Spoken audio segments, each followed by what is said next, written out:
Franck Canaroso, faire un ou deux commentaires parce que je le rappelais que si je suis dans un rôle des fois un petit peu ambigu entre mon poste de conseiller municipal et celui de président de l'association Capade Sud, il n'en demeure pas moins qu'au conseil municipal, je suis conseiller municipal indépendant et ça depuis mars 2008. L'indépendance, ça se paye souvent des fois au prix fort.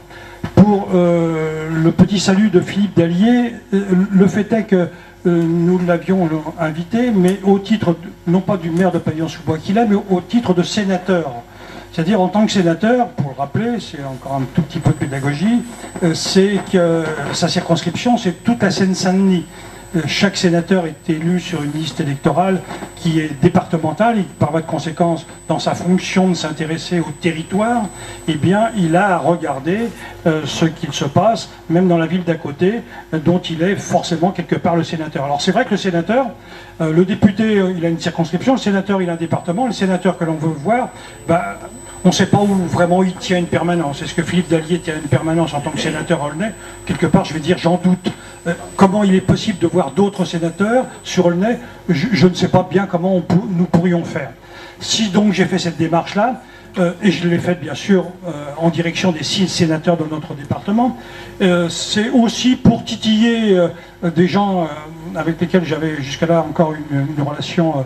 sympathique. C'est Claude Dillin, qui est l'ancien maire de Clichy-sous-Bois, et Gilbert Roger, qui sont tous les deux sénateurs PS de ce département, et qui, d'un côté,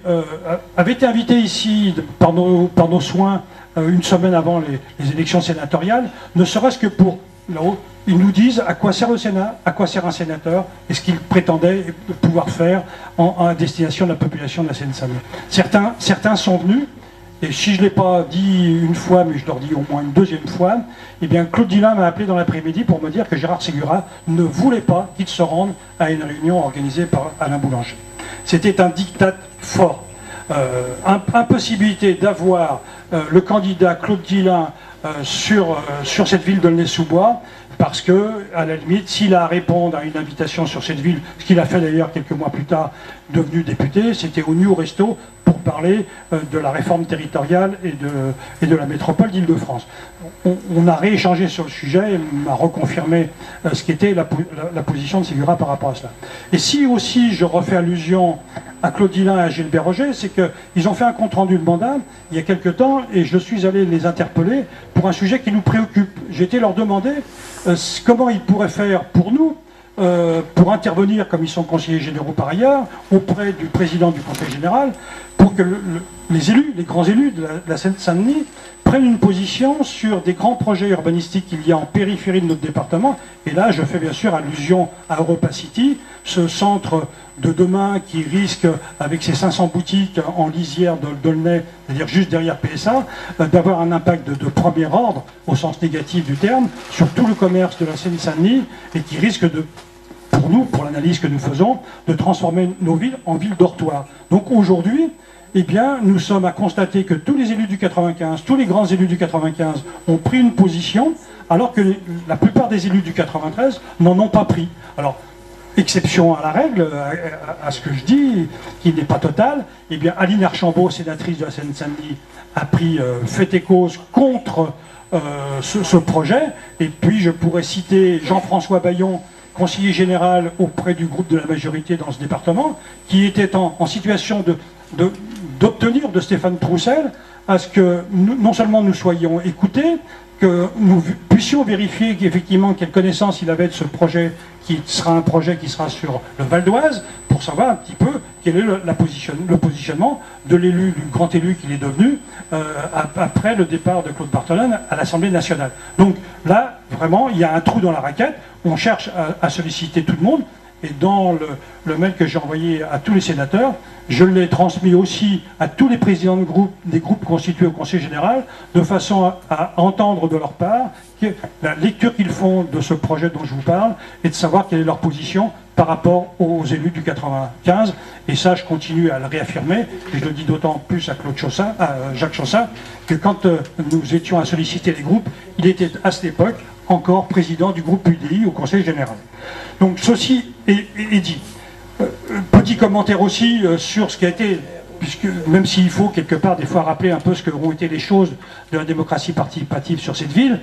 sachant que nous sommes créés à Capade Sud sur la base de la promulgation de cette loi de Jospin en 2002, nous avons été en première ligne dès 2003, au moment où les conseils de quartier ont été créés par Jean-Claude Abriou, pour faire en sorte que cette loi s'applique au mieux de la loi et au mieux de l'esprit de la loi, ce qui n'était quand même quelque part pas garanti. Et Alain Médreau rappelait la façon dont nous sommes sortis des conseils de quartier, parce que nous y étions un certain nombre à l'époque, et ça c'était pratiquement le 31 août 2007, c'est-à-dire la veille du premier jour de la campagne électorale, puisque les campagnes électorales, quand elles ont lieu en mars, elles démarrent le 1er septembre, nous avons eu effectivement des gazettes de quartier, ça ne s'appelait pas encore comme ça à l'époque, qui sont sorties, qui était un oxygène bis, sur lequel, bien sûr, les conseillers de quartier et même les présidents de conseils de quartier n'avaient pas eu le droit de dire quoi que ce soit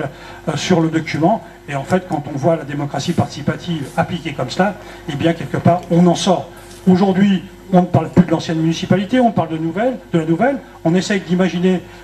le bilan que l'on peut tirer, effectivement, de tout ce qui a été fait pendant ces 5 dernières années, mais pour autant, eh bien, quelque part, il continue à y avoir du travail à cet égard. Ce qui s'est dit concernant le règlement intérieur du conseil municipal, quelque part, je pourrais effectivement enchaîner parce que ma petite fonction de conseiller municipal indépendant de base dans ce conseil municipal me fait bien sûr personnellement avoir aussi une façon d'appréhender la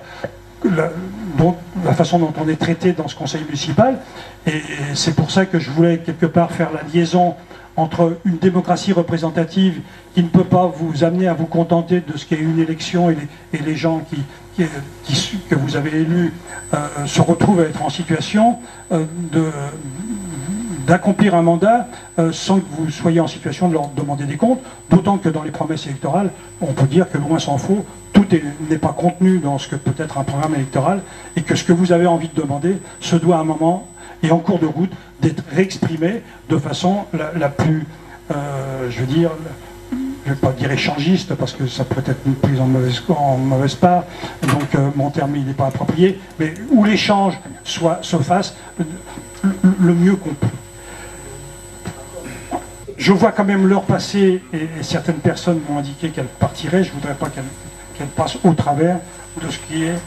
la façon dont on a quand même un peu prévu de faire l'enchaînement. J'aurais pu parler au nom d'Abdel Benjamin et de Fouad Gouendouz, qui, pour la petite histoire, ont été démissionnés par le maire, sachant que Abdel Benjamin avait été premier maire adjoint sur cette ville, et Fouad Gouendouz était aussi conseiller municipal délégué. Ils ont été, on va dire, virés, parce que le terme ne peut pas être autre. Je peux difficilement parler pour eux parce que je crois que Benjamin a pris la décision de faire une liste. Pour autant, nous avons ce qu'on appelle un groupe technique qui nous amène à pouvoir bénéficier à supposer qu'on puisse bénéficier effectivement de ce que représentent les attributs à un groupe politique, sachant que pour ce faire dans une municipalité comme une autre, il faut être 3. Nous sommes 3. Nous avons demandé à ce qu'on nous accorde les moyens dévolus au groupe et à tous les groupes qui sont constitués. Aujourd'hui, depuis le nombre de mois où nous sommes constitués, nous n'avons bien sûr eu aucune réponse, et c'est bien dommage, et quelque part, je vais vous dire, visiblement, ça n'émeut personne, et quelque part, je peux le regretter, parce qu'en termes de démocratie, eh bien, à mon avis, on a tous intérêt, les uns et les autres, à être solidaires. Je ne viens pas directement à la démocratie participative, et encore. Mais j'ai envie de vous dire, la loi sur la démocratie de proximité, aussi pour rappel, n'est rendue obligatoire que dans les villes de plus de 80 000 habitants, ce qui est le cas d'Aulnay et de 2 ou 3 villes du 93. Les attentes de nos concitoyens, au demeurant, restent les mêmes dans les petites ou les grandes villes. Au-delà des engagements électoraux, d'avant début de mandat, nombre de personnes, comme je vous le disais, souhaitent participer à la vie de la cité, et pas seulement être informé. Le maître mot souvent employé dans notre ville est la coélaboration. Terme un brin démagogique dans la mesure où nous mettrions tous les citoyens au niveau des élus et vice-versa. Le débat n'est pas clos. La frontière juridique doit être claire afin d'éviter les flous qui ne sont pas toujours artistiques et des tensions pour savoir qui décide de quoi, entre une proposition de la municipalité, voire un référendum, ou un sondage, ou une pétition. Hors des conseils de quartier, des outils existent dans cette ville. C'est traditionnellement les périodes de concertation avant toutes les enquêtes publiques. Je ne peux que vous conseiller, compte tenu du nombre d'enquêtes publiques qui ont été diligentées sur cette ville, de vous y intéresser. Nous sommes, je peux vous l'assurer, très peu nombreux à aller voir les commissaires enquêteurs, à aller voir les dossiers. Le dernier en date, la grande affiche que vous voyez au moins sur 60 panneaux dans la ville, qui touche à la modification substantielle du PLU, la modification numéro 1 du PLU, je suis le premier Aulnaisien à être passé voir le dossier après 10 jours d'ouverture de la mise à disposition du dossier. Que ce soit ce dossier-là, voire d'autres, je peux vous assurer que ça mérite totalement votre intérêt pour ce qui est quand même des modifications, des fois substantielles sur cette ville. Sur cette ville, il y a eu 5 modifications de PLU, dont un concernant le 7e collège et un nouveau aujourd'hui. Et quand je parle du 7e collège, ça me permet toujours un temps de respiration par rapport à ce qu'on s'est dit au conseil d'administration de CAPAD quand on a préparé cette réunion. C'est l'envie de donner la parole à Madame Granet pour qu'elle me dise comment elle a vécu cette modification du PLU et l'arrivée du 7e collège.